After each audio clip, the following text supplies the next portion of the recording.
नमस्कार प्यारे बच्चों, स्वागत है आपका यूपी बोर्ड के number 1 online educational channel UP board high school Vidyakul में। मैं आपका एसएसटी टीचर दीपक दुबे आपका अपनी क्लास में भरपूर स्वागत करता हूं।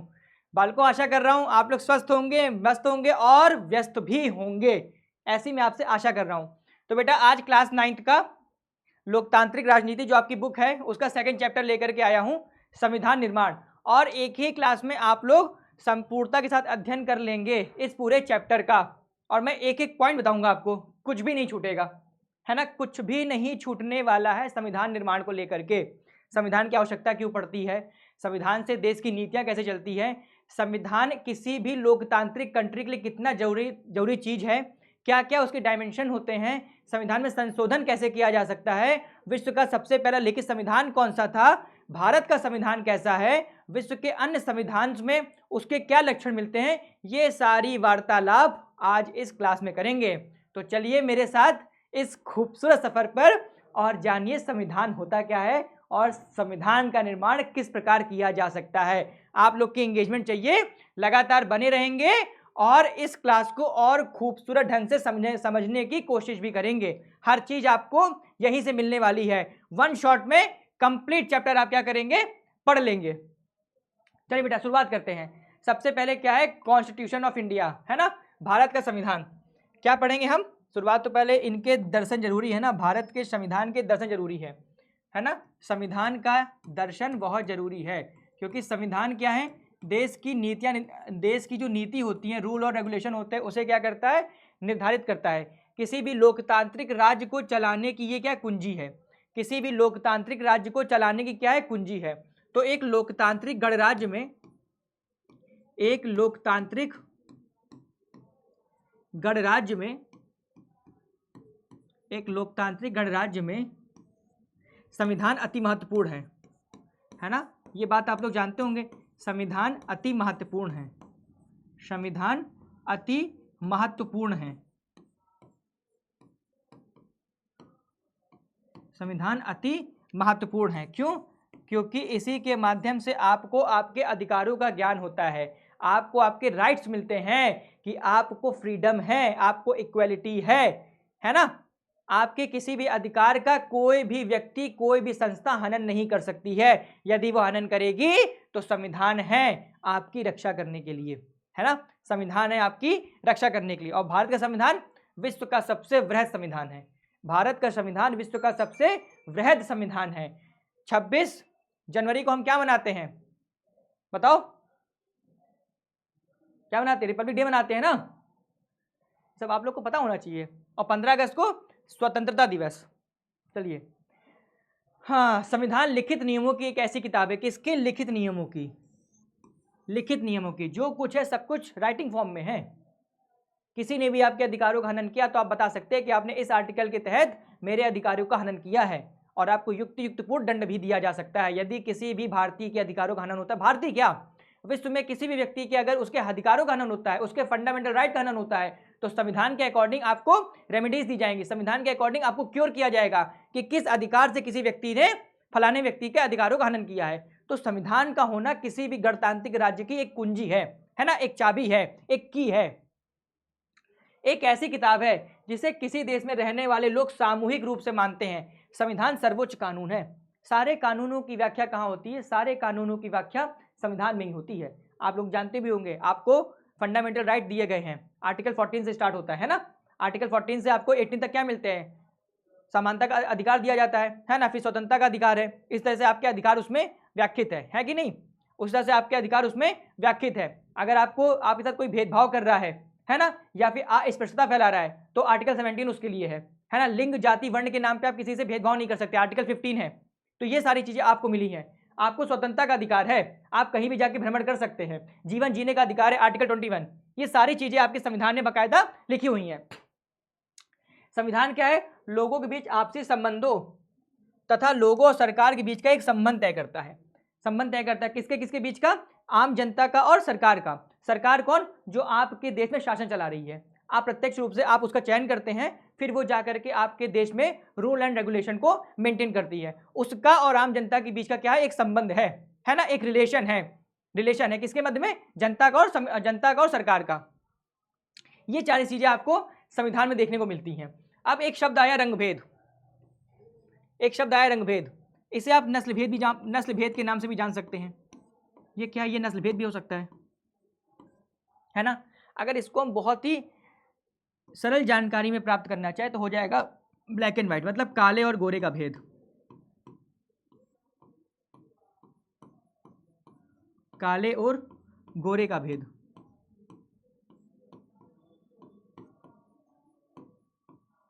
जैसा कि आपकी किताब में इस चैप्टर में बताया गया अफ्रीका के बारे में।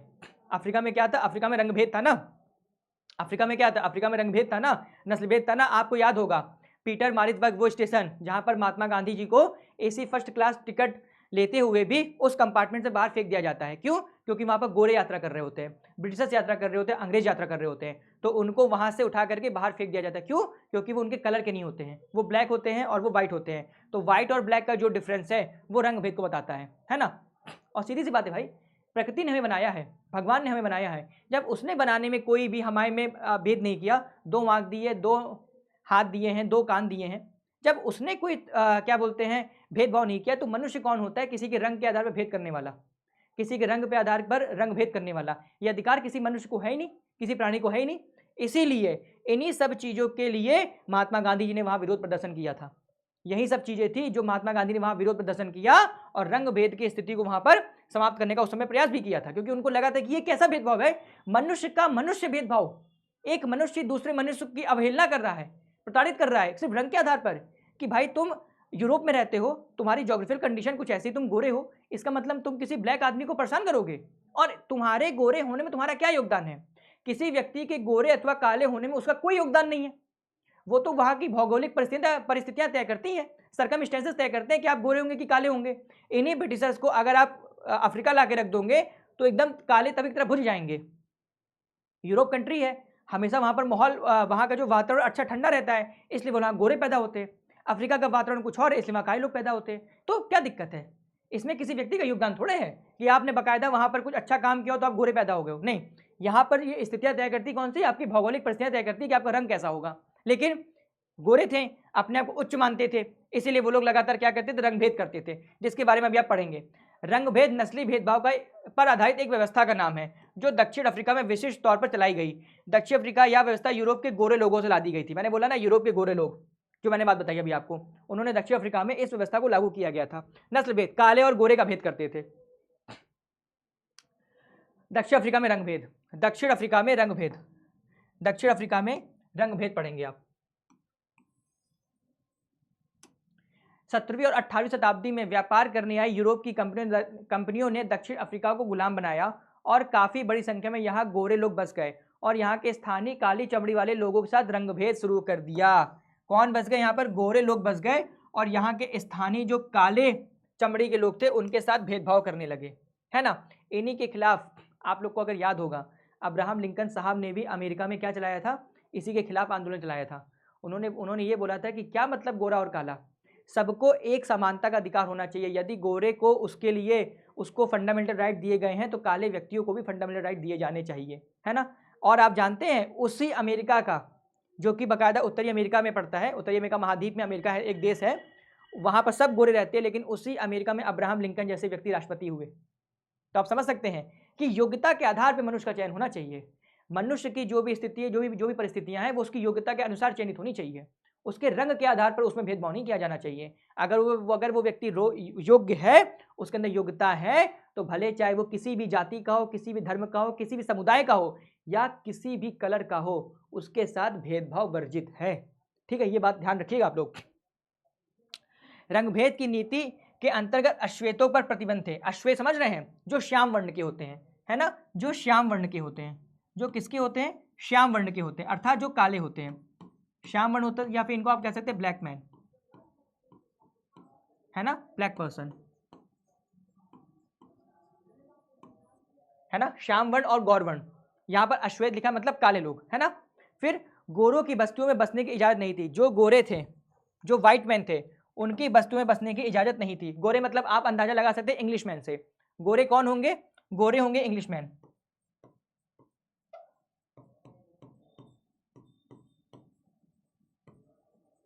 कौन थे? गोरे लोग। है ना, या इनको आप अंग्रेज बोल सकते हैं, ठीक है। परमिट होने पर ही वहां पर काम करने जा सकते थे, वहां पर उन्हीं के देश में उनको परमिट डिजाइन लगी, उन्हीं के देश में उनको परमिट डिजाइन लगी। जब आपके पास परमिट होगी तब जाकर के आप काम करेंगे। एक तो ये लोग बाहर से आए, बाहर से आके वहां बस गए, और वहां बसने के बाद वहां के स्थानीय लोगों के साथ इन्होंने क्या किया, रंगभेद स्टार्ट कर दिया और उन पर प्रतिबंध लगाने लगे कि भैया आप काले हैं तो आप इस बस्ती में नहीं आएंगे क्योंकि यहाँ सब गोरे रह रहे हैं। जब आपको परमिट होगा तब जाकर के आप वहां काम कर सकते हैं। आप समझ रहे हैं कितने, मतलब क्या आप सकते, गरीब व्यक्ति था, गरीब मानसिकता वाले लोग हैं। ऐसे लोग जो कि रंग के आधार पर भेद करते हैं, बहुत गरीब लोग हैं, उनसे ज़्यादा गरीब व्यक्ति कोई नहीं है। उनकी मानसिकता ही बहुत गरीब है कि यदि आप किसी व्यक्ति का आकलन इस आधार पर कर रहे हैं कि उसका श्याम वर्ण है, तो आपसे ज़्यादा गरीब इस पूरी धरा पर कोई नहीं है, ठीक है। काले लोग गोरों के लिए आरक्षित स्थानों पर नहीं जा सकते थे, इसमें गोरों के गिरजाघर भी शामिल थे। लिखा हुआ है जो काले लोग थे वो जो इनके आरक्षित स्थान पर थे उस पर नहीं जा सकते थे, इवन वो उनके गिरजाघर में भी नहीं जा सकते थे। उनके गिरजाघर में भी उनको जाने पर पाबंदियां थी, उनको वहां पर गिरजाघर में भी जाने पर क्या थी, पाबंदियां थी। अश्वेतों को संगठन बनाने और इस भेदभावपूर्ण व्यवहार का विरोध करने का अधिकार भी नहीं था। जो अश्वेत लोग थे, अश्वेत मतलब कौन से, श्याम वर्ण वाले, ठीक है, बिल्कुल आप भूलिएगा नहीं तो आप सोचें सर कितना खतरनाक सब लेके आए। अश्वेत मतलब जो श्वेत ना हो, जो गौर ना हो, मतलब श्याम वर्ण, ब्लैक पर्सन, मतलब क्या हो जाएगा, ब्लैक पर्सन, है ना। अश्वेत मतलब होता है ब्लैक पर्सन, मतलब ब्लैक लोग। और भेदभावपूर्ण व्यवहार का विरोध करने का भी उनको अधिकार नहीं था, उनको कोई राइट नहीं था। अगर उनके खिलाफ कोई हनन भी करता था, उनके अधिकारों का हनन भी करता था, उनके साथ पार्शियलिटी करता था, उसके बाद भी उनको कोई भी राइट नहीं दिए गए थे कि वो विरोध कर सके, ठीक है। आगे देखिए, ये है ना, क्या मांग रहे हैं लोग, अधिकार मांग रहे हैं। किसकी डिमांड कर रहे हैं, अधिकार की मांग कर रहे हैं कि हमें भी अधिकार दिया जाए। अब आप समझ गए होंगे ये लोग कौन है, ये लोग हो जाएंगे गौर वर्ण वाले, और ये दोनों क्या हो जाएंगे, ये दोनों हो जाएंगे श्याम वर्ण, मतलब अश्वेत। श्याम वर्ण मतलब अश्वेत, ठीक है बालको, यहां तक की बतिया आप लोग को क्लियर हो गई होगी। काले गोरे का भेद नहीं, हर दिल से हमारा नाता है ना। ये सिद्धांत है भारत भूमि का, ये सिद्धांत है कहाँ का, ये सिद्धांत है हमारे भारत भूमि का। आगे देखिए, दक्षिण अफ्रीका का स्वतंत्रता संग्राम, जो आपकी बुक में बाकायदा दिया गया है, दक्षिण अफ्रीका के बारे में बातचीत की गई है, तो बता रहे हैं किस प्रकार से यहाँ पर स्वतंत्रता के लिए संग्राम होता है और लोग अपने अधिकारों की डिमांड करते हैं, अपने अधिकारों की मांग करते हैं। अफ्रीकी नेशनल कांग्रेस के झंडे तले दक्षिण अफ्रीकियों ने 1950 से ही गोरों के विरुद्ध आज़ादी की लड़ाई लड़ी। आखिरकार 26 अप्रैल 1994 को दक्षिण अफ्रीका गणराज्य का नया झंडा लहराया और यहाँ एक लोकतांत्रिक देश बना। अफ्रीकी नेशनल कांग्रेस के झंडे तले दक्षिण अफ्रीकियों ने, आप लोग सन याद करिएगा, 1950 में गोरों के विरुद्ध आज़ादी की लड़ाई लड़ी, ठीक है। और कब, 26 अप्रैल 1994 को दक्षिण अफ्रीका एक गणराज्य बना और वहां पर एक लोकतांत्रिक सरकार का गठन हुआ, वहां पर एक लोकतांत्रिक सरकार का गठन हुआ। डेमोक्रेटिक गवर्नमेंट वहां क्या हुई, फॉर्म हुई, है ना, डेमोक्रेटिक गवर्नमेंट वहां फॉर्म हुई। 1950 से उन्होंने स्टार्टिंग की लड़ाई की, जो कि अंततः 1994 में उन्हें क्या हुआ, उन्हें आज़ादी मिली और 1994 में अब दक्षिण अफ्रीका एक लोकतांत्रिक देश बना, डेमोक्रेटिक कंट्री के रूप में इस पूरे विश्व के सामने आया, ठीक है। यूरोपीय अल्पसंख्यक गोरों की सरकार स्थानीय काले लोगों पर अत्याचार करती थी, बिल्कुल सही बात है।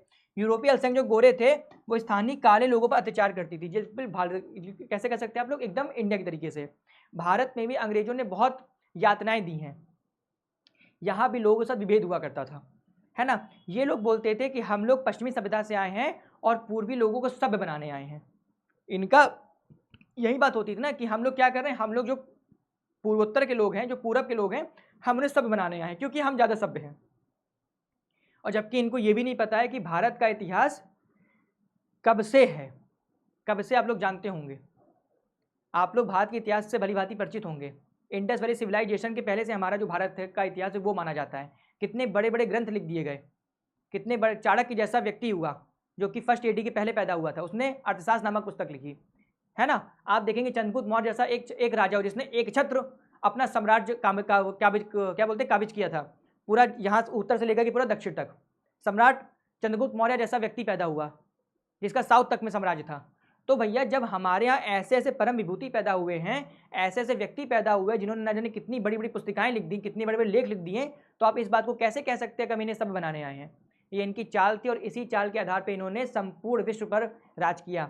हालांकि देखिए बुद्धिमान तो थे, अगर बुद्धिमान नहीं होते तो पूरे संपूर्ण विश्व पर इनका राज नहीं होता। कहा जाता है कि यूरोपीय झंडा कभी भी सूर्यास्त नहीं दिखता था, उनका हर जगह पे साम्राज्य था, इसलिए कहीं पर एक देश पे अगर सूर्यास्त होता था दूसरे देश में सूर्योदय होता था, तो इसलिए इनको बोला जाता था कभी भी यूरोपीय झंडे ने सूर्यास्त नहीं देखा।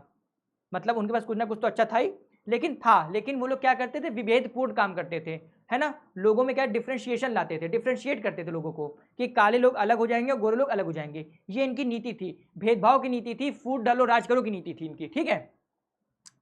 दक्षिण अफ्रीकी नेता नेल्सन मंडेला ने रंग भेद के चलने वाली शासन की व्यवस्था के विरुद्ध आवाज उठाई। एक नेता थे नेल्सन मंडेला जो कि गांधी जी के विचारों से बहुत ज़्यादा क्या थे, प्रभावित थे, और इन्होंने ही ये पूरी बागडोर अपने कंधों पर ली और अहिंसा के माध्यम से, और किसके माध्यम से, अहिंसा के माध्यम से, किसके माध्यम से, अहिंसा के माध्यम से इस पूरे स्वतंत्रता संग्राम का नेतृत्व किया।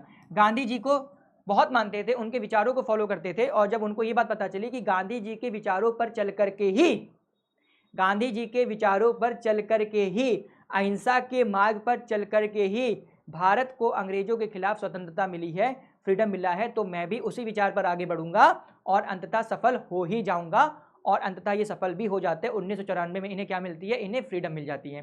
1994 में इन्हें क्या मिलती है, 1994 में इन्हें फ्रीडम भी मिल जाती है इन गोरों के राज्यों से, ठीक है। गांधी जी को फॉलो करने वाले बहुत अच्छे नेता हुआ करते थे, ठीक है। अफ्रीकी नेशनल कांग्रेस झंडे तले गोरों के विरुद्ध मजदूर संगठन और कम्युनिस्ट पार्टी भी शामिल हो गई। 1994 में चुनाव की घोषणा की गई जिसमें लोकप्रिय अफ्रीकी नेता नेल्सन मंडेला की जीत हुई। उन्हें स्वतंत्र दक्षिण अफ्रीका का पहला राष्ट्रपति चुना गया। उन्हें स्वतंत्र दक्षिण अफ्रीका का पहला राष्ट्रपति चुना गया। आपसे क्वेश्चन पूछ सकते हैं कि स्वतंत्र दक्षिण अफ्रीका का पहला राष्ट्रपति कौन था, तो आप लगाएंगे नेल्सन मंडेला जी, है ना, नेल्सन मंडेला जी। मंडेला जी कौन थे, स्वतंत्र अफ्रीका के पहले राष्ट्रपति हुआ करते थे, ठीक है। 1994 में जो चुनाव हुआ था उसमें इनको बाकायदा जीत मिली थी, ठीक है। ये आप देख सकते हैं ना, रंग भेद के खिलाफ है। ये किसके खिलाफ है, रंग भेद के खिलाफ है, रंग भेद के खिलाफ है।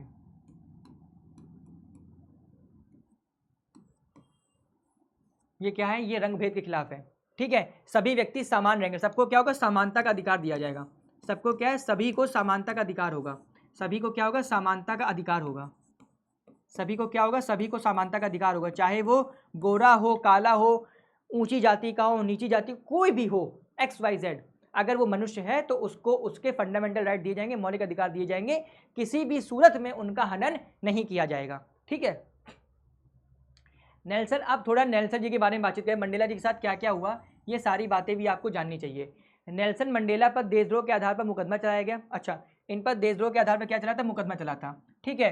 मंडेला को 7 अन्य नेताओं सहित 1964 में देश में रंग भेद से चलने वाली शासन व्यवस्था का विरोध करने के लिए आजीवन कारावास सजा दी गई। कब, 1964 में 7 अन्य लोगों के साथ क्या दिया गया था, आजीवन कारावास की सजा दी गई थी। क्यों, क्योंकि वो रंग भेद से चलने वाली शासन व्यवस्था के खिलाफ थे, रंग भेद से चलने वाली शासन व्यवस्था के खिलाफ थे। देखो सिंपल सी बात है, अगर आपने भारत में राष्ट्रवादी आंदोलन पढ़ा है तो आप इस बात से कनेक्ट कर जाएंगे। भारत में भी महात्मा गांधी जी को लगातार यातनाएं दी गई, उन्हें भी लगातार जेल में पहुंचाया गया, है ना। जैसे 1920 का असहयोग आंदोलन, जब वो आंदोलन वापस लिया गया तो गांधी जी को कारावास में डाल दिया जाता है। इसके बाद आप देखेंगे जब क्विट इंडिया मूवमेंट होता है तो 0 आवर के तहत उनको बंद कर लिया जाता है। तो जो भी व्यक्ति अपने फ्रीडम के लिए बात करेगा, अपने अधिकारों के लिए बात करेगा, तो वहां पर बैठी वो जो सरकार है, जो अधिकारों का हनन कर रही है, वो आपको यातनाएं देंगी, है ना, वो आपको कष्ट देंगी।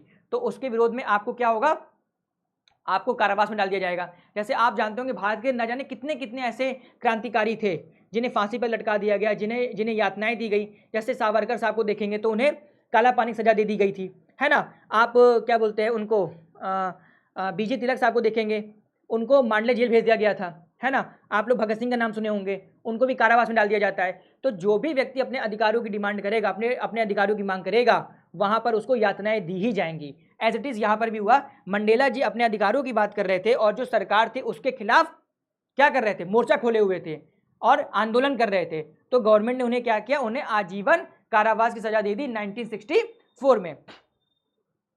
अब क्या है, वो 28 वर्षों तक दक्षिण अफ्रीका की सबसे भयावह जेल रोबेन द्वीप की जेल में रहे। दक्षिण अफ्रीका में एक द्वीप है रोबेन द्वीप, वहां पर उनको डाल दिया गया था। जैसे आप जान सकते हैं वीर सावरकर जी को कहां डाल दिया गया था, काला पानी सजा दी गई, और अंडमान निकोबार में डाल दिया गया। उस समय उसको काला पानी बोलते थे, मतलब सबसे भयावह सजा होती थी, वहां पर उनको भेज दिया गया था। बिल्कुल वैसे ही मंडेला जी को कहाँ भेज दिया गया, रोमेन द्वीप में भेज दिया गया। ऐसे अनंत क्रांतिकारी थे जिनको ना जाने कहाँ कहाँ भेज दिया गया था, है ना। किसी को देश के बाहर भेज दिया गया, किसी को काला पानी सजा दे दी गई। तो यहाँ पर भारत से भी आप कनेक्ट करके देखेंगे कि भाई भारतीय नेताओं के साथ भी, भारतीय क्रांतिकारियों के साथ भी, भारत की क्रांतिकारी में भाग लेने वाले लोगों के साथ भी ऐसी ही घटनाएं घटी थी जब वो लोग स्वतंत्रता आंदोलन में इंक्लूड थे, है ना, उसमें इन्वॉल्व थे। तो ये सारी बातें जब आप कनेक्ट करेंगे तब आपको एक रिलेशनशिप पता चलेगा कि हमने यहाँ वाली बात पढ़ी है, सेम एज इट इज बात वहाँ हो रही थी। तो आपके माइंड में कोई दिक्कत नहीं होगी, कोई कंफ्यूजन नहीं होगी, और पढ़ने में आपको मजा भी आएगा कि आप पढ़ एक चीज़ रहे हैं, आप पढ़ रहे थे अफ्रीका के बारे में, उसे आपने कनेक्ट कर लिया हिंदुस्तान के बारे में कि भाई देखो वहाँ भी ऐसी घटनाएं हुई हैं और भारत में भी ऐसी घटनाएं हुई थी। जब आप दोनों की कनेक्टिविटी को बना करके रखेंगे ना, तो कभी भी आपको समझने में कोई भी परेशानी नहीं होने वाली है, कोई भी समस्या नहीं होने वाली है। और ह्यूमैनिटीज सब्जेक्ट ही किसका है, पढ़ने का, समझने का और कनेक्टिविटी का। कि आप पढ़ तो क्या रहे हैं, सिविक्स पढ़ रहे हैं, पॉलिटी पढ़ रहे हैं, कनेक्शन आप इसका हिस्ट्री बैठा रहे हैं। अभी आप सिविक्स पढ़ रहे थे, आपने कनेक्शन बैठा लिया किसे, ज्योग्राफी में। भाई काले घोड़े का भेद था, इसका मतलब वहाँ की भौगोलिक कंडीशन कुछ अलग रही होगी। अगर यूरोप वाले गोरे थे तो वहाँ की कंडीशन अलग है, अफ्रीका वाले काले थे वहाँ की कंडीशन अलग थे। मतलब आपने पढ़ी पॉलिटी और दिमाग लगा लिया अपना कहाँ पर, ज्योग्राफी में। तो इसे कहते हैं ह्यूमैनिटीज कनेक्टिविटी का सब्जेक्ट है। अगर आपकी कनेक्टिविटी स्ट्रांग है तो एक भी सब्जेक्ट में आपको दिक्कत नहीं होने वाली है, लेकिन उसके लिए आपको हर संभव प्रयास करना होगा कनेक्टिविटी ब्रेक ना हो। जैसे यहाँ पर आपने पढ़ा अफ्रीका के बारे में, कनेक्ट कर लिया हिंदुस्तान के बारे में कि भाई मंडेला जी के साथ ऐसा हुआ था, उन्हें कारावास दिया गया था। भारत में भी हुआ, जवाहरलाल नेहरू जी, महात्मा गांधी, सुभाष चंद्र बोस जी, सरोजनी नायडू जी, एनी बेसेंट जी, तिलक जी, इन सबको भी कारावास हुआ था। क्यों? क्योंकि वहाँ भी वो सरकार के विरोध में थे, यहाँ भी सरकार के विरोध में है। तो इसे बोलते कनेक्टिविटी, जिसे आपको हमेशा मेंटेन करना है, लगातार मेंटेन करके चलना है, ठीक है। अब इनकी एक बायोग्राफी थी जिसका नाम था the long walk to freedom. Mandela ji की एक बायोग्राफी है जिसका नाम है the long walk to freedom, the long walk to freedom, है ना। एक्सपेरिमेंट विथ माई ट्रूथ, ये भी किसी की बायोग्राफी बताएंगे आप लोग इनकी। ये है मंडेला साहब। ये कौन है? अफ्रीका के साउथ अफ्रीका के पहले प्रेसिडेंट, ठीक है। इनको ये देख लीजिए, नेल्सन मंडेला जी, नेल्सन मंडेला, ये है, ठीक है। ये स्वतंत्र अफ्रीका के पहले राष्ट्रपति हैं, स्वतंत्र अफ्रीका के पहले राष्ट्रपति हुआ करते थे, ठीक है। अब अफ्रीका का संविधान, अफ्रीका का संविधान इतिहास और भविष्य दोनों की बातें करता है। अफ्रीका का जो कॉन्स्टिट्यूशन है वो हिस्ट्री का और भविष्य दोनों की बातें करता है। एक तरफ तो यह एक पवित्र समझौता है कि दक्षिण अफ्रीकी के रूप में हम एक दूसरे से यह वादा करते हैं कि हम अपने रंगभेदी, क्रूर और दमनकारी इतिहास को फिर से दोहराने की अनुमति नहीं देंगे, या अपने देश में इसके सभी लोगों द्वारा वास्तविक अर्थों को साझा करने की घोषणा पत्र भी है। श्वेत और अश्वेत, स्त्री और पुरुष, यह देश पूर्ण रूप से हम सभी का है। कोई भी हो, मेल हो, फीमेल हो, ब्लैक हो, वाइट हो, अपर कास्ट का हो, लोअर कास्ट का हो, किसी और रिलीजन का हो, सबको समानता के साथ इस देश में रहने की अनुमति है। किसी के साथ भी कोई भेद नहीं होगा, चाहे वो गोरा हो, काला हो, स्त्री पुरुष हो, कोई भी हो, एक्स वाई जेड कोई भी हो, किसी भी कीमत पे उसके साथ क्या नहीं होगा, उसके साथ कोई भेदभाव नहीं होगा। सभी को फंडामेंटल मौलिक अधिकार दिए जाएंगे, किसी भी सूरत में उनके अधिकारों का हनन नहीं किया जाएगा, किसी भी सूरत में उनके अधिकारों का हनन नहीं किया जाएगा। ये बात वहां का संविधान बोल रहा है, ठीक है। 2 वर्षों की चर्चा और बहस के बाद 1994 तक जिस देश की दुनिया भर में लोकतांत्रिक तौर तरीकों के लिए निंदा की जाती थी, आज उसे लोकतंत्र के मॉडल के रूप में देखा जाता है। लोकतंत्र के मॉडल के रूप में देखा जाता है किसे? दक्षिण अफ्रीका को।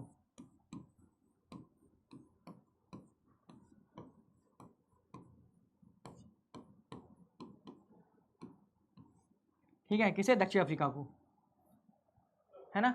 वैसे आप लोग जानते होंगे, एक है मिस्टर 360 डिग्री, क्या नाम है उनका? क्रिकेटर है ना, यहीं से है वो, है ना, यहीं से है वो। जैक कॉलिश नाम का सुना होगा, बहुत अच्छा क्रिकेटर था। ग्रेम स्मिथ, ये सब इसी कंट्री के हैं, साउथ अफ्रीका के। आप लोग कनेक्ट कर रहे होंगे, अगर मैं साउथ अफ्रीका बोल रहा हूँ तो आप लोग मानते होंगे एबी डिविलियर्स, है ना, इसी देश के हैं वो। मिस्टर 360 डिग्री उनको बोला जाता है। आगे देखिए, संविधान की आवश्यकता। भाई हमें कॉन्स्टिट्यूशन चाहिए, क्यों चाहिए हमें? लोकतांत्रिक सरकार का निर्माण और उसके कार्य तय करने के लिए। भाई डेमोक्रेटिक गवर्नमेंट फॉर्म करनी है, उसका कैसा कार्य होगा और उसे किस प्रकार से निर्मित किया जाएगा, इसके लिए संविधान चाहिए। भाई अगर आपके पास संविधान नहीं होगा तो आप रूल एंड रेगुलेशन नहीं फॉलो कर पाएंगे, तो कोई भी आकर के क्या करेगा? तानाशाही करेगा।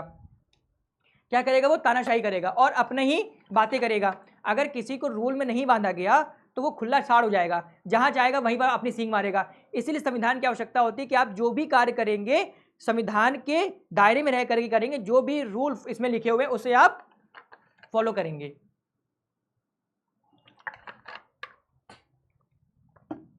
ठीक है, सरकार के विभिन्न अंगों के अधिकार क्षेत्र तय करने के लिए, है ना, सरकार के विभिन्न अंग होते हैं भाई। अगर उसका हम क्षैतिज विभाजन कर दे, हॉरिजॉन्टल क्या कर दे, उसका विभाजन कर दिया जाए, डिस्ट्रीब्यूशन कर दिया, तो आप जानते हैं कि एक होती विधायिका, एक होती विधायिका जिसका काम क्या होता है, कानून को बनाना, एक होती विधायिका लेजिस्लेचर, एक होती कार्यपालिका एग्जीक्यूटिव, एक क्या होती, एक होती कार्यपालिका एग्जीक्यूटिव, और एक क्या होती, एक होती है न्यायपालिका जुडिशरी, एक होती न्यायपालिका, एक होती न्यायपालिका जुडिशरी जिसको बोलते हैं, है ना, एक होती न्यायपालिका, लेजिस्लेचर जहां कानून बनता है, एग्जीक्यूटिव जो उसे फॉलो कराता है, और जुडिशरी जो इसका अवलोकन करता है।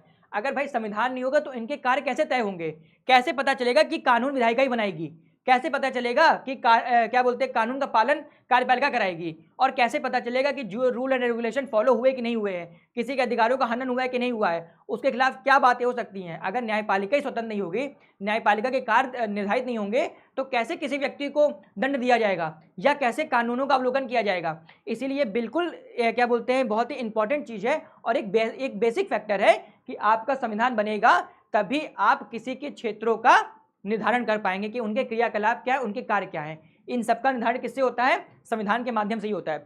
फिर है सरकार को अपनी शक्तियों के दुरुपयोग से रोकने के लिए, मैंने अभी बताया आपको ना, अगर कॉन्स्टिट्यूशन नहीं होगा, संविधान नहीं होगा, तो जो गवर्नमेंट होगी वो अपने हिसाब से काम करेगी, और हो सकता है कि वो आपके हितों का भी ध्यान न रखे, है ना, आपके लिए अहित करे, कुछ ऐसे नियम बना दे जो आपके लिए बिल्कुल सही ना हो, आम जनता के बिल्कुल अच्छे ना हो, और यदि संविधान नहीं होगा तो अपने हिसाब से कार्य करना ज़्यादा पसंद करेंगे। इसलिए संविधान की आवश्यकता होती है कि प्रत्येक व्यक्ति के अधिकारों को सीमित किया जाएगा, और कार्य वही होंगे जो धर्म संबंध होंगे और जो संविधान के अकॉर्डिंग होंगे। ठीक है, फिर नागरिकों के अधिकार सुरक्षित करने के, बिल्कुल बात सही है, हमारे अधिकार सुरक्षित है ये कैसे पता चलेगा, हमारे अधिकारों का हनन नहीं हुआ है इसकी बात कैसे प्रूफ करेंगे, तभी प्रूफ करेंगे हमारे पास लिखित संविधान होगा, है ना, उसके आर्टिकल में क्या क्या दिया गया है ना, कौन सा लॉ, कौन सा आर्टिकल आपको आपके राइट प्रोवाइड कराता है। जब तक ये सारी बातें नहीं पता चलेंगी हमारे अधिकार कैसे होंगे।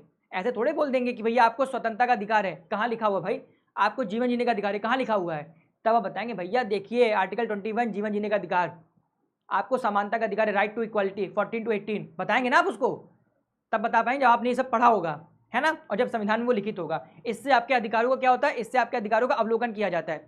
फिर अच्छे समाज का गठन, बिल्कुल सही बात है, अगर आपको एक हेल्थी सोसाइटी चाहिए तो आपको एक हेल्दी एटमॉस्फेयर की आवश्यकता होगी, और हेल्दी एटमॉस्फेयर वही होगा जहाँ पर एक हेल्दी कॉन्स्टिट्यूशन होगा, वहाँ के लोग प्रसन्न होंगे, क्यों, क्योंकि उनके अधिकार सुरक्षित होंगे, संरक्षित होंगे, और उनको भरोसा है कि अगर कोई भी उनके अधिकारों का हनन करेगा तो संविधान के अकॉर्डिंग उनको युक्त दंड दिया जाएगा। मंडेला साहब है ये, ठीक है, आगे देखिए, अब देखिए ये है सरकार के अंग है, ये विधायिका होगी, लेजिस्लेचर जहाँ पर कानून का निर्माण होता है, ये क्या होगी, ये विधायिका होगी, है ना, और यहाँ क्या होगा, कानून का निर्माण होगा।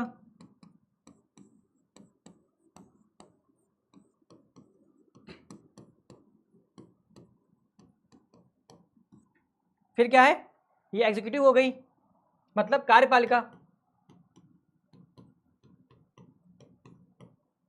मतलब कानून का पालन कराएगी ये,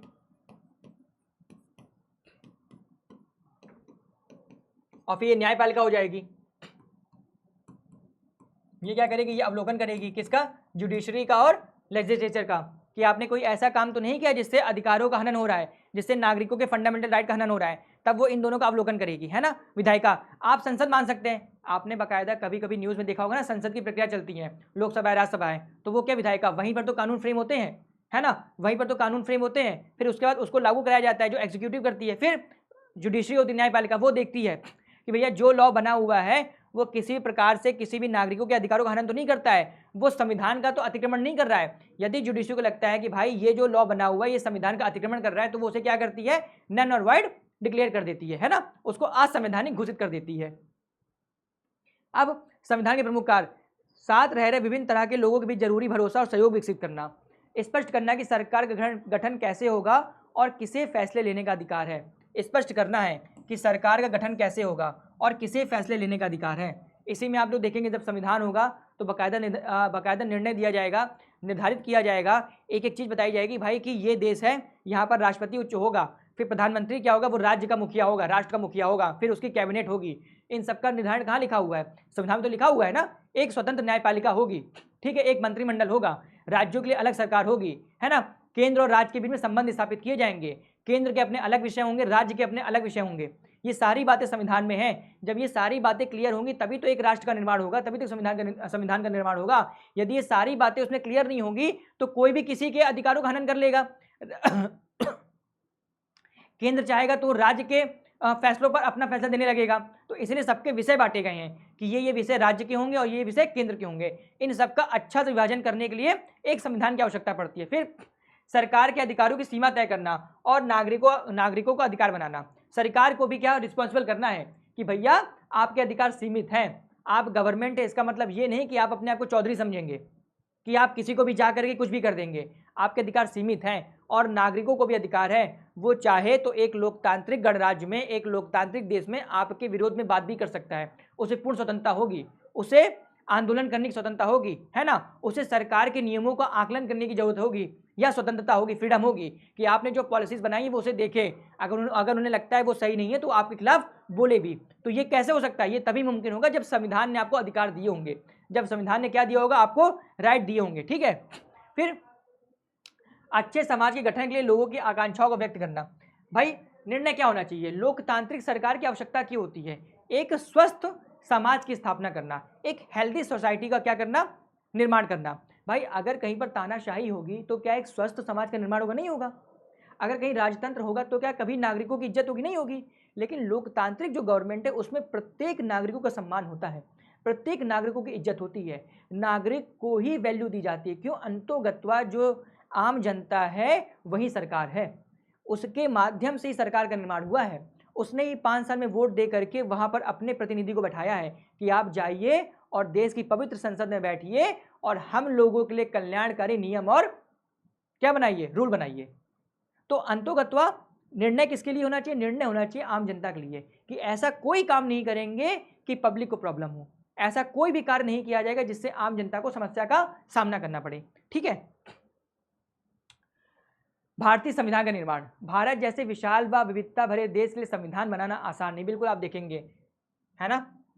यूनिटी इन डाइवर्सिटी, भारत में विभिन्न तरीके के लोग रहते हैं, विभिन्न तरीके की भाषाएं बोली जाती है, विभिन्न तरीके की यहाँ पर कल्चर है, विभिन्न तरीके की यहाँ पर ट्राइब रहती है, भाषाएं बहुत ज़्यादा हैं। तो इतने बड़े देश में जहाँ इतनी ज़्यादा डाइवर्सिटी है वहाँ के लिए एक कॉन्स्टिट्यूशन बनाना कोई आसान काम नहीं था, लेकिन भारत के लोगों ने ये भी कर दिखाया। इतने बड़े भूभाग के लिए इतनी असमानताएं होने के बाद भी आज भी भारत का जो संविधान है वो विश्व का सबसे बृहद संविधान है और लोग बाकायदा इसकी संज्ञा देते हैं कि अगर संविधान का निर्माण हो तो भारत जैसा बने। यहाँ पर प्रत्येक नागरिक के हितों का ध्यान रखा गया।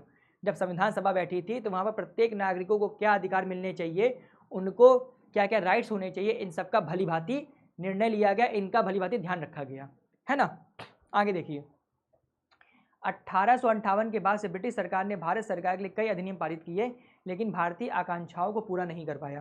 भारतीय आकांक्षाओं को पूरा नहीं, क्यों बेटा, क्यों नहीं पूरा कर पाया? पूरा नहीं कर पाया क्योंकि ब्रिटिशर्स ने जब भी कोई संशोधन किया, जब भी कोई अधिनियम बनाया तो इसमें उनके लिए लाभ था, हमारे लिए कुछ नहीं था। उन्होंने ये बोला भाई, जैसे अगर मान लीजिए आप लोगों ने बहुत से सुने, जैसे 1935 का नियम था जिससे लगभग कुछ भी भारतीयों के लिए भी लिया गया है, लेकिन बेटा वो भी उनके अधिकारों के लिए था। उन्होंने 1909 में क्या लाया, पृथक निर्वाचन लाया था, तो इसके लिए उन्होंने क्या किया, भारत का बंटवारा कर दिया। उसी से तो बंटवारे के बीज पड़ा था 1909 वाला जो पार्लियामेंटो सुधार था, वो सुधार नहीं था बल्कि वो बंटवारे का बीज था। तो उन्होंने जो कुछ भी किया वो अपने हितों के लिए किया। भाई वो लोग क्या बोलते हैं, 1927 में साइमन कमीशन आया था कि भैया हम यहाँ पर संवैधानिक सुधार करेंगे। तो भाई अगर कमीशन भारत के लिए आया था तो तुम उसमें भारतीय रखते, उसे श्वेत कमीशन का नाम क्यों दिया? क्यों, उसमें सबके सब ब्रिटिशर्स थे।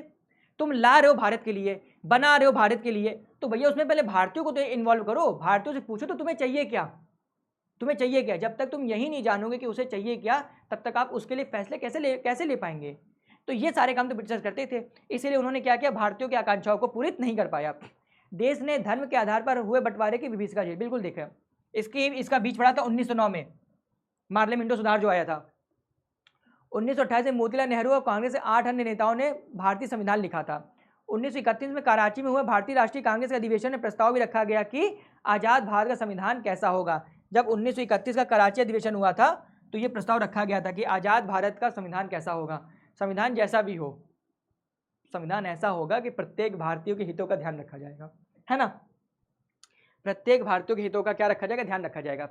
इन दोनों ही दस्तावेजों ने स्वतंत्र भारत के संविधान में सार्वभौम वयस्क मताधिकार, स्वतंत्रता और समानता के अधिकार और अल्पसंख्यकों के अधिकारों की बात भी कही थी। सार्वभौमिक वयस्क मताधिकार मतलब 18+, है ना। स्वतंत्रता, फ्रीडम और इक्वालिटी, समानता के अधिकारों, और जो हमारे माइनॉरिटीज हैं उनके लिए भी राइट्स की बात कही गई थी, है ना। आज भी आप लोग जानते हैं कि भारत में जो मत है वो 18+ या 18 वाले लोग दे सकते हैं। जो 18 साल के हो गए वो वोट कर सकते हैं, है ना, चाहे वो मेल हो या फीमेल हो, है ना, चाहे वो अमीर हो चाहे वो गरीब हो, चाहे वो वाइट हो चाहे वो ब्लैक हो, इससे कोई मतलब नहीं होता। अगर आप 18+ है और आप भारतीय नागरिक हैं तो आप जाकर के वोट दे सकते हैं। ये बहुत बड़ी बात है भाई। सरकार कैसी होगी ये हमसे पूछा जाएगा, भारत के प्रत्येक नागरिक से पूछा जाएगा आपको कैसी गवर्नमेंट चाहिए, है ना। जब तक हमसे आप नहीं पूछेंगे आप सरकार बना कैसे सकते हैं। सरकार बनाने के लिए आपको हमसे भी पूछना पड़ेगा, इसीलिए सार्वभौमिक वयस्क मताधिकार का कॉन्सेप्ट आया, ठीक है। चुने गए जनप्रतिनिधियों ने जो सभा संविधान नामक विशाल दस्तावेज को लिखने का काम करती है उसे ही संविधान सभा कहते हैं। इतने लोग बैठे थे संविधान निर्माण करने के लिए, पूरी बाकायदा संवैधानिक सभा बैठी हुई थी। क्या बैठी हुई थी, संवैधानिक सभा बैठी हुई थी, संवैधानिक सभा बैठी हुई थी। क्या बैठी हुई थी, संवैधानिक सभा बैठी हुई थी, ठीक है। आगे देखिए, 1946 the constitute assembly of India met for the first time to write the constitution of India. क्या बात है, क्या बात है, क्या संविधान सभा के प्रथम अध्यक्ष, क्या बता सकते हैं आप लोग, संविधान सभा के प्रथम अध्यक्ष कोई बता सकता है इसका आंसर। संविधान सभा के प्रथम पूर्ण अध्यक्ष, 2 क्वेश्चन होने चाहिए, तब आप अगर वहां पर पूर्ण आ जाएगा तब आप वहां पर नाम लिख देंगे किनका, राजेंद्र प्रसाद साहब का।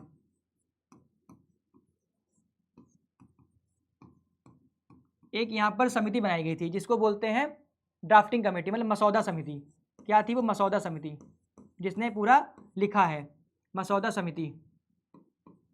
इसके जो अध्यक्ष थे वो थे बाबा साहब भीमराव अम्बेडकर। कौन थे, भीमराव अम्बेडकर।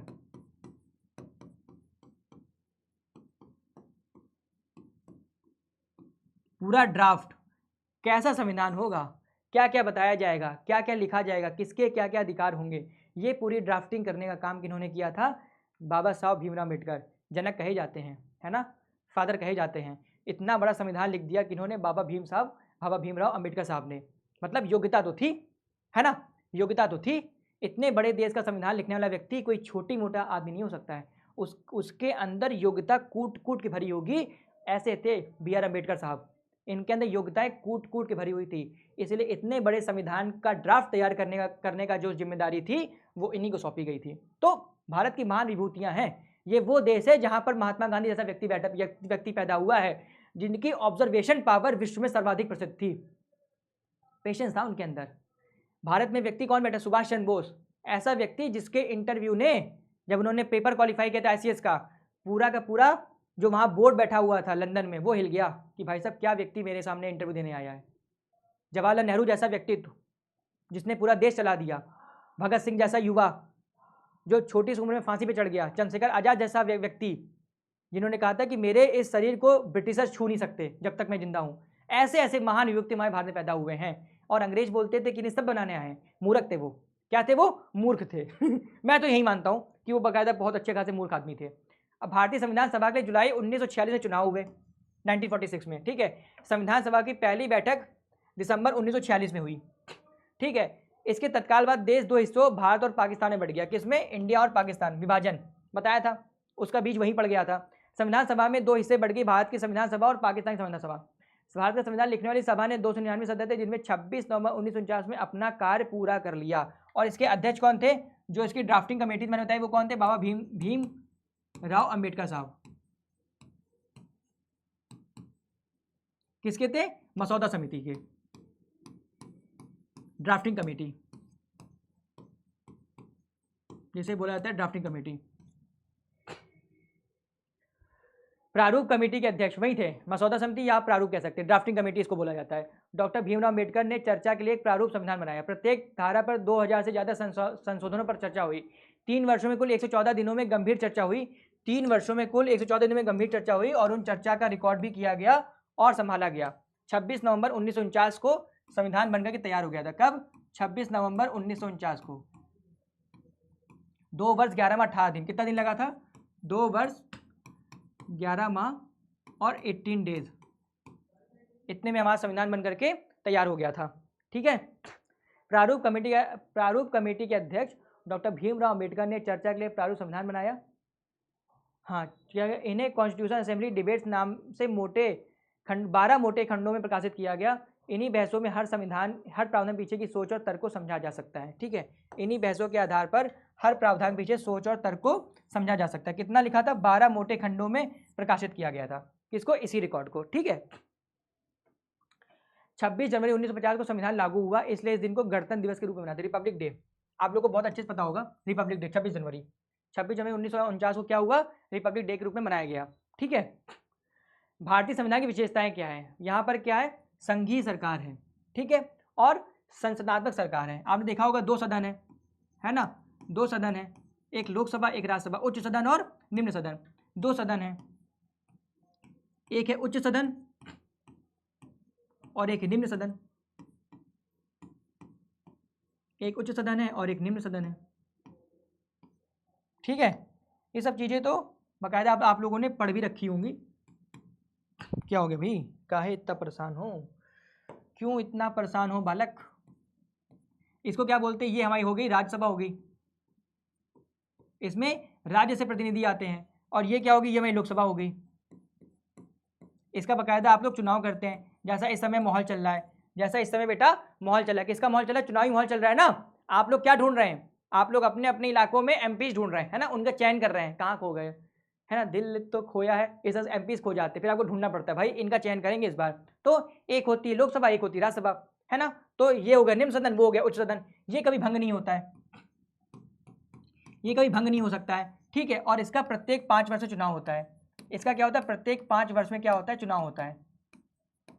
जैसे इस समय चुनावी माहौल चल रहा है, तो आप क्या कर रहे हैं? आप लोग लोकसभा के प्रतिनिधियों को चुनने जा रहे हैं, है ना? जो भी लोकसभा का प्रतिनिधि होगा आप उसे चुनने जाएंगे। क्यों? क्योंकि आप ही के वोट के बाद वो व्यक्ति कहाँ बैठेगा? लोकसभा में बैठेगा, निम्न सदन में बैठेगा। तो ये क्या होगी? क्या हो गई है? इसके 2 फॉर्म हो गए, पहला उच्च सदन राज्यसभा और दूसरा निम्न सदन लोकसभा। प्रभुत्व संपन्न लोकतांत्रिक राज्य है भारत, और पंथ निरपेक्ष भी है ना। भारत राज्य का कोई धर्म नहीं है ना? क्या नहीं? भारत का कोई धर्म नहीं है ना? क्योंकि यहाँ पर सभी धर्म के लोग बहुत अच्छे तरीके से और सौहार्दपूर्ण भावना के साथ रहते हैं, सब में भाईचारा है और सब लोग एक दूसरे का बाकायदा सहयोग करते हैं। इसलिए भारत क्या है? भारत एक धर्मनिरपेक्ष राज्य है। ठीक है। यहाँ क्या दिए गए? आपको मूल अधिकार दिए गए हैं, फंडामेंटल राइट दिए गए हैं कि आपके अधिकारों का हनन नहीं होगा किसी भी तरीके से।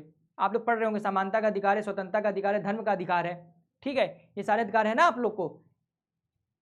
उसके हिसाब से यहाँ पर आपको मूल अधिकार दिए गए। स्वतंत्र और निष्पक्ष न्यायपालिका क्या है भारत की? भारत का जो सुप्रीम कोर्ट है, भारत का जो सुप्रीम कोर्ट है वो क्या है?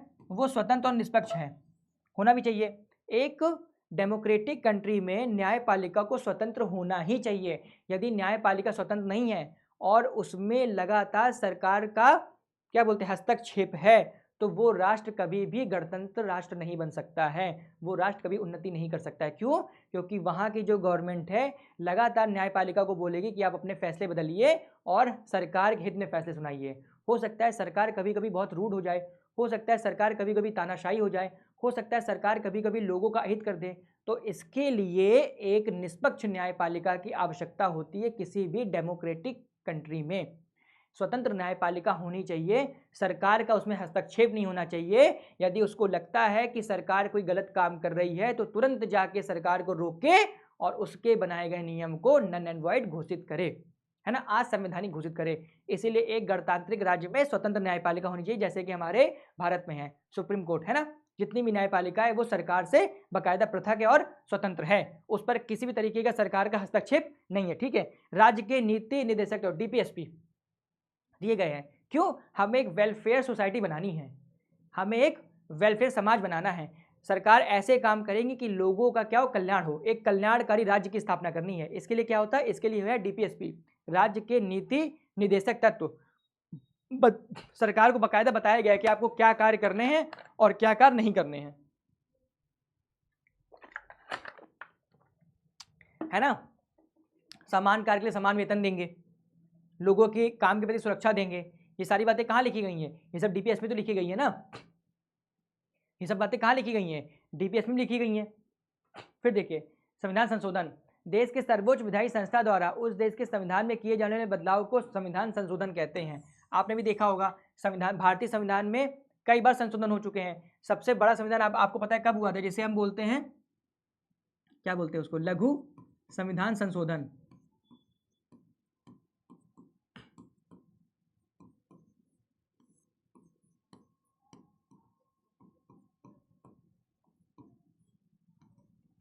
लघु संविधान संशोधन, है ना। सरकार, संसद क्या करती है, संसद क्या करती है? संविधान को कभी कभी संशोधित कर देती है। संविधान को कभी कभी क्या करती है? संशोधित कर देती है।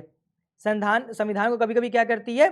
संशोधित भी कर देती है। जब उसको लगता है कि हमें कुछ नए नियम ऐड करने हैं, कुछ नए नियम वहाँ पर इंक्लूड करने हैं, या फिर कोई नया कानून बनाना है, तो क्या करती है?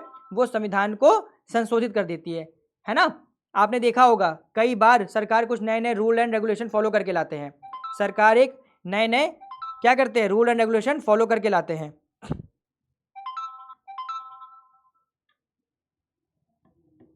है कि नहीं? जैसे आप लोग को पता होगा 42वां संविधान संशोधन,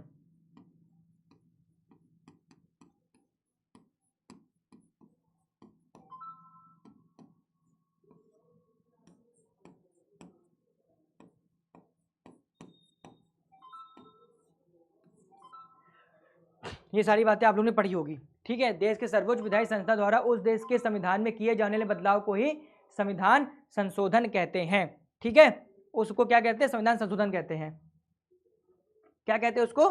संविधान संशोधन कहते हैं। ये कब हुआ था? 42वां कब हुआ था? 1976 में। कब हुआ था? 1976 में, ठीक है। 42वां। Separation of power, maintaining the rule of law under the Australian, अच्छा ये इसमें लिखा हुआ है, ये पार्लियामेंट, एग्जीक्यूटिव, जुडिशरी, इन लोग को अलग किया गया है। आगे देखिए, भारतीय संविधान को दिया जाने वाला शब्द, पहला है पंथ निरपेक्ष, नागरिकों को किसी भी धर्म को मानने की पूरी स्वतंत्रता है, लेकिन कोई भी धर्म आधिकारिक नहीं है। आधिकारिक मतलब कि राष्ट्र का कोई धर्म नहीं है, राष्ट्र का कोई भी धर्म नहीं है, राष्ट्र का कोई भी धर्म नहीं है। क्यों भाई, तुम क्यों रूठे हो भाई, क्या दिक्कत है? राष्ट्र का कोई भी धर्म नहीं है, राष्ट्र का कोई धर्म नहीं होगा,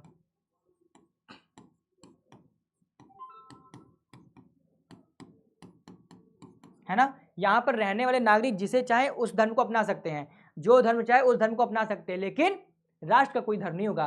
राष्ट्र किसी धर्म को प्रमोट नहीं करेगा। वहाँ के नागरिक को पूरी तरीके से आज़ादी है, वो जिस धर्म को चाहे उस धर्म को माने, उसमें अपने जो भी आपकी पूजा क्रियाकलाप होते उसे वो करे, दैनिक क्रियाकलाप करे, लेकिन राष्ट्र कभी भी किसी धर्म को प्रमोट नहीं करेगा, ठीक है। गणराज्य, शासन का प्रमुख लोगों द्वारा चुना हुआ व्यक्ति होगा। गणराज्य क्या होता है? गण मतलब होता है जनता, राज मतलब शासन, जनता के द्वारा शासन किया जाएगा, है ना। जनता का शासन होगा, जनता जिसे चाहेगी उसे सरकार में रखेगी और उसके द्वारा नियम और कानून जो बनाए जाएंगे उसे फॉलो करेगी। ये मतलब होता है कि इसका जनतंत्र का या गणराज्य का। लोकतंत्रात्मक, सरकार का एक ऐसा स्वरूप जिसमें लोगों का समान राजनीतिक अधिकार प्राप्त रहते हैं, उसे हम बोलते हैं लोकतंत्रात्मक, है ना। सरकार में क्या होगा? लगातार लोगों का इन्वॉल्वमेंस रहेगा, है ना। लोग लगातार सरकार के टच में रहेंगे, उनके क्रियाकलापों का अवलोकन करेंगे, उनके दैनिक क्रियाकलापों को देखेंगे, है ना। चाहे वो आप देख सकते हैं, मीडिया को बोला जाता है सरकार उसका डेमोक्रेसी का फोर्थ स्तंभ, है ना, fourth pillar of democracy, media. तो मीडिया के माध्यम से जो भी पत्र होते हैं, समाचार होते हैं, मैगजीन होती है, उनके माध्यम से जनता लगातार सरकार के कार्यों का अवलोकन करती है। उसे लगता है कि सरकार अच्छा कार्य कर रही है तो सपोर्ट करती है, उसे लगता है सरकार अच्छा कार्य नहीं कर रही तो उसे वो क्या बोलते हैं, शासन से बाहर कर देती है। क्यों? क्योंकि जनता के पास ही असली पावर है। असला जो शक्ति का पिटारा है, जो असली जो शक्ति का पिटारा है वो जनता के पास है। हर 5 साल में जनता वोट करेगी और उसे लगेगा कि ये सरकार मेरे हित में है तो उसे वो आगे कंटिन्यू करेगी। यदि उसे ये प्रतीत होता है कि सरकार मेरे हित में नहीं है तो उसे वो शासन से बेदखल कर देगी, शासन से बाहर कर देगी। कितना हो गया भाई? हाँ, अब लिखा हुआ है समता, कानून के समक्ष सभी लोग बराबर है ना, समानता बोल सकते हैं। कानून के समक्ष क्या है? सभी लोग बराबर हैं। कानून के समक्ष क्या है? सभी लोग बराबर है, मतलब उनको क्या है? राइट टू इक्वलिटी है। क्या दिया गया? समानता दिया गया, है ना। उन सबको क्या है? समानता का अधिकार है ना। और आपके आर्टिकल में दिया है 14 से 18 कि आपको समानता होगी, स्वतंत्रता होगी, ये सब आपको दिया गया है कि नहीं दिया गया है। बंधुता, हम सब ऐसा आचरण करें जैसा कि एक परिवार के सदस्य हो, कोई भी नागरिक किसी दूसरे नागरिकों को अपने से कमतर मत माने, है ना। इसे बोलते भाईचारा, इसे क्या बोलते, इसे बोलते भाईचारा, सौहार्द की भावना। क्यों भाई, क्यों हट रहे हो? इसे बोलते भाईचारा, है ना, या इसी को बोलते हैं सौहार्द की भावना। आप लोगों ने ये शब्द सुने भी होंगे, ऐसे ही मैं उम्मीद कर सकता हूं, सौहार्द भावना, है ना, सौहार्द की भावना कि बेटा हम सब लोग एक जैसे हैं, हम सब एक ही परिवार के सदस्य हैं, हमारे अंदर बंधुता है, हम सब भाईचारे के साथ रहेंगे, इस देश को प्रगति के पथ पर ले जाएंगे। लेकिन तब जब प्रत्येक नागरिक एक दूसरे के साथ भाईचारे के साथ रहेगा, सौहार्द की भावना के साथ रहेगा, कोई ऐसा कृत्य नहीं करेगा कि देश में अवरोध पैदा हो, कोई ऐसा कार्य नहीं करेगा कि देश की प्रगति बाधित हो, कोई ऐसा कार्य नहीं करेगा जिससे देश का नाम खराब हो, है ना। हम सबको साथ रहना है और एक मजबूत राज्य का निर्माण करना है, एक मजबूत राष्ट्र का निर्माण करना है। इसीलिए भारत देश में संविधान को ऐसा बनाया गया है कि प्रत्येक व्यक्तियों का उसमें क्या हो, इन्वॉल्वेंस हो, प्रत्येक व्यक्ति आए, उसमें भागीदार बने, अपनी योग्यता के अनुसार सरकार बनाने में अपना सहयोग दे, अपनी योग्यता के अनुसार एक सुदृढ़ राष्ट्र बनाने में अपना योगदान दे। प्रत्येक व्यक्ति के अधिकारों को संरक्षित किया जाएगा, सुरक्षित किया जाएगा, और कोई भी ऐसा कार्य नहीं होगा कि उसको उसके अधिकारों से वंचित किया जाए, उसको उसके अधिकारों से बेदखल किया जाए। ये सारी जो खूबसूरती है वो हिंदुस्तान के संविधान में देखने को मिलती है, भारत जैसे राष्ट्र में देखने को मिलती है। इस पूरे विश्व में भारत ही एकमात्र ऐसा राष्ट्र है जहां पर आपको ये सारी चीजें देखने को मिल सकती हैं। ठीक है, क्यों? क्योंकि भारत एक लोकतांत्रिक देश है, डेमोक्रेटिक कंट्री है। देखो चाइना भी अपने आप को डेमोक्रेटिक बोलता है, पाकिस्तान भी अपने आप को डेमोक्रेटिक बोलता है, म्यांमार भी अपने आप को डेमोक्रेटिक कंट्री बोलता है, लेकिन वो लोग है नहीं। अगर चाइना डेमोक्रेटिक कंट्री होता है तो कभी भी वहां भी वन पार्टी की सरकार नहीं होती। वहां पर क्या है, वन पार्टी पॉलिसी चलती है ना, एक ही पार्टी है जो लगातार चुनाव करेगी और उसी को ही आपको वोट देना है। भाई अगर आप किसी डेमोक्रेटिक फॉर्म ऑफ गवर्नमेंट को मानते हैं तो आपको सबको मौका देना चाहिए। भाई सभी अपनी पार्टी बनाओ, जिसका मन होगा उसे वोट दिया जाएगा। पाकिस्तान में देख लो, लगातार सत्ता से लोगों को बेदखल कर दिया जाता है, वहां पर मिलिट्री कूप हो जाता है। अभी अपने म्यांमार में देखा था, मिलिट्री कूप हो गया था, है ना। आंग सान सू की जो कि बाकायदा वोट देकर चुनी हुई थी, प्रधानमंत्री थी, उनको वहां के आर्मी के जनरल ने क्या किया, बेदखल कर दिया। तो अगर ऐसी सारी स्थितियां पनपती हैं तो वो राष्ट्र कभी भी डेमोक्रेटिक कंट्री नहीं हो सकता। भारत में आप देख लीजिए, स्वतंत्रता के बाद अब तक कभी भी मिलिट्री कूप नहीं हुआ, है ना। कभी भी कोई ऐसा कार्य नहीं हुआ जिससे कि लोकतांत्रिक गतिविधियों को ठेस पहुंचे। यहां पर सब कुछ कैसे होता है, जो संविधान में लिखा है उसके अकॉर्डिंग भारत देश लगातार आगे बढ़ रहा है और अपने क्रियाकलापों को और बेहतर करने की कोशिश कर रहा है। प्रत्येक व्यक्ति का योगदान है, ऐसा नहीं है कि कोई व्यक्ति अमीर है गरीब है उसका योगदान नहीं है, हर व्यक्ति का योगदान है। हर व्यक्ति के पास पावर है कि वो अपने हिसाब से गवर्नमेंट बनाए, अपने हिसाब से राष्ट्र को आगे ले जाए, अपने हिसाब से देश की नीतियों में क्या बोलते हैं अपना सहयोग प्रदान करे। हर व्यक्ति से काम लिया जाता है, चाहे वो कुछ भी हो। सबसे बड़ी खूबसूरती देखिए, आज भारत में भारत के सबसे बड़े पद पर जो आसीन है वो कौन है, महामहिम श्रीमती द्रौपदी मुर्मू जी। कहां से आती हैं, संथाल जनजाति से आती हैं, लेकिन उनके अंदर योग्यता थी, उनके अंदर वो सामर्थ्य था कि वो देश के सबसे बड़े पद पर बैठ जाए, तो वो बैठी। भारत में अल्पसंख्यक न जाने कितने बड़े बड़े नेता हुए, है ना। डॉक्टर एपीजे अब्दुल कलाम अल्पसंख्यक समुदाय से आते थे लेकिन भारत के राष्ट्रपति थे। जाकिर हुसैन साहब भारत के राष्ट्रपति थे। तो आप देखेंगे कि भारत देश में सबको उसकी योग्यता के आधार पर ही संचालित किया जाता है, उनके योग्यता को निखारा जाता है। ये ऐसा नहीं किया जाता है कि आप किसी भी छोटी जाति के या जनजाति के तो आप आगे नहीं आ सकते हैं। सबको पूर्ण रूप से मेन स्ट्रीम में आने का मौका दिया जाता है, और यदि आपके अंदर वो योग्यता है तो आप देश के सबसे बड़े पद पर भी आसीन हो सकते हैं।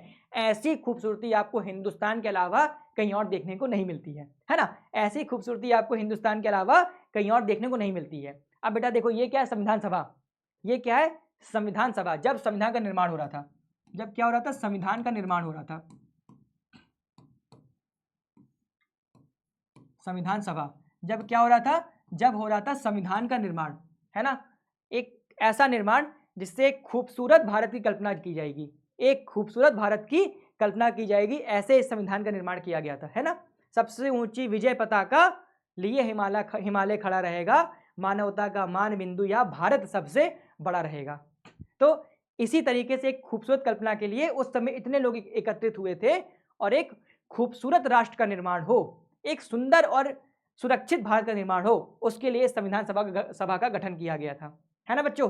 तो ये मैंने आज आपको संपूर्णता के साथ इस चैप्टर को कंप्लीट किया है। उम्मीद करता हूं आपको समझ में आया होगा और पसंद भी आया होगा। ठीक है, तो जो बच्चे मुझसे नए जुड़े हैं वो लोग इस चैनल को सब्सक्राइब कर लेंगे और बेल आइकन को दबा देंगे और अपने क्यूट से कमेंट करेंगे और बताएंगे कि आपको ये क्लास कैसी लगी है। ऐसे ही आगे भी कंटिन्यू होता रहेगा। तब तक के लिए बालको आप इस चैनल को सब्सक्राइब करेंगे, इस वीडियो को लाइक करेंगे और अपना क्यूट सा कमेंट जरूर छोड़ेंगे। मिलता हूं बालको अगली क्लास में, तब तक के लिए जय हिंद।